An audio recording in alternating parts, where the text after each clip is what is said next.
Today's video guys,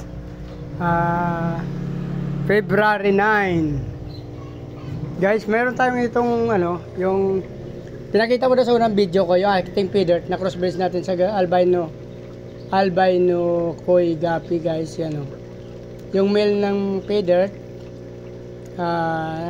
Try na ko na i-cross dito sa acting albino koi gapi. So abangan natin to guys kung anong lalabas nito na nagme-mate na sila guys. Kasi bagay hindi pa sila talagang first pa lang nila to, sakaling mag-breed sila guys. So abangan natin.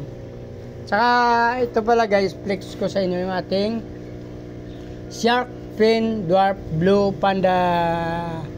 Ayan guys, dati nakikita ko lang to sa YouTube, ngayon mayroon na ako guys. Shark fin blue panda, shark fin dwarf blue panda to daw guys.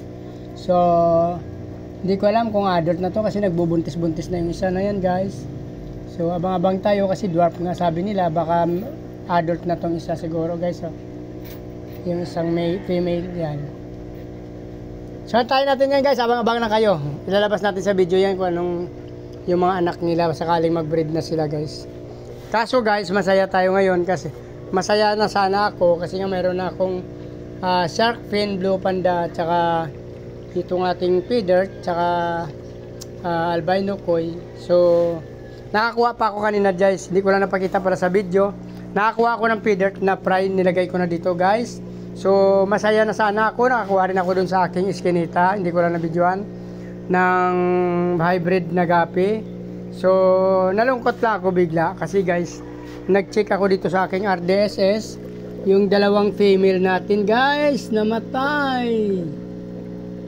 Hindi ko alam kung ano nangyari, na-stress ba sila kasi pagising ko kanina umaga, malakas yung kanilang air pump. So baka isa rin yung dahilan na na-stress sila, or yung ating lalaki sinundot-sundot pa sila at na-stress din. Sayang guys, oh. May dalawa pa dyan kasi 5 ang female nito, yun meron pa 3 guys, oh. Pero sayang to guys, ito na yung naunang mga anak sana, oh. Mga buntis na, malalaking talaga guys, sayang. Guys, ang gaganda pa naman ito guys, oh. Red dragon snake skin, wow, kawawa naman. Hindi ko alam guys kung anong nangyari, oh. Hindi sila nagkaanak dalawa, na-stress pa sila, ano.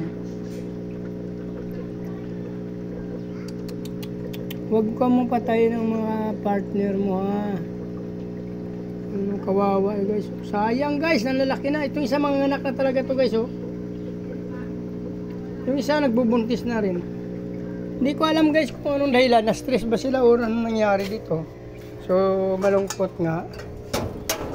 So sana yung kasunod nila na yun, kawawa din. Wala tayong magawa guys. So mayroon pa naman tayo dyan na iwan 3 female. So actually may naiwan pa dyan ng 3 female, 5 female sana dito guys, so isang male lang.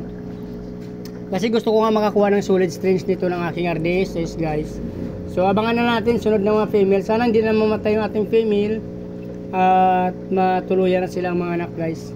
So kung nagustuhan yung video na ito guys, please like, follow, subscribe guys. Sama nyo na notification bell para updated kayo sa video na in-upload natin araw-araw. Maglilinis ako ng tab guys pagkatapos nito. Mabuhay kayo hanggang gusto nyo. Bye bye!